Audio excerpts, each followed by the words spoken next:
So what you're seeing in front of you right now is known as the Ebbinghaus forgetting curve. माने कि अगर आज आपने कोई चीज करी थी, 100% मेमोरी आज है, तो one day पे you will have forgotten 50% of it, and by 30th day you will have forgotten 95% of what you had read. तो जाहिर सी बात है, रिवीजन करना हमारे लिए बहुत इंपॉर्टेंट तो है ही, बट इसको किस तरीके से मोस्ट इफेक्टिवली करें, will talk about on the basis of this books. This is the book make it stick, which talks about the science of effective learning, जहां पे इन्होंने scientifically देखा है कि what are the 3 most important things that you need to do in order to make the things stick. 3 principles में number 1 हमारा principle है practice retrieval. Practice retrieval का मतलब यहाँ पे बहुत सिंपल सा है, that I need to recall what I have just read. It can be through active recall, trying to remember whatever it is that I have just read. It can be through tests, or it can be through rereading.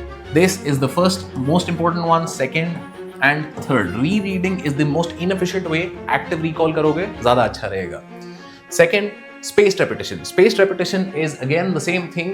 Whatever I have read today, I want to try and repeat it on the 1st, 4th, 6th and 8th.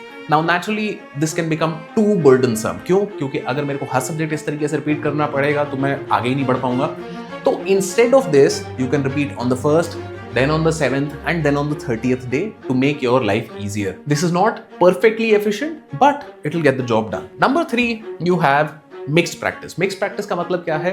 जिस तरीके से आपने पढ़ाई करी सिर्फ उसी तरीके से प्रैक्टिस नहीं करनी है.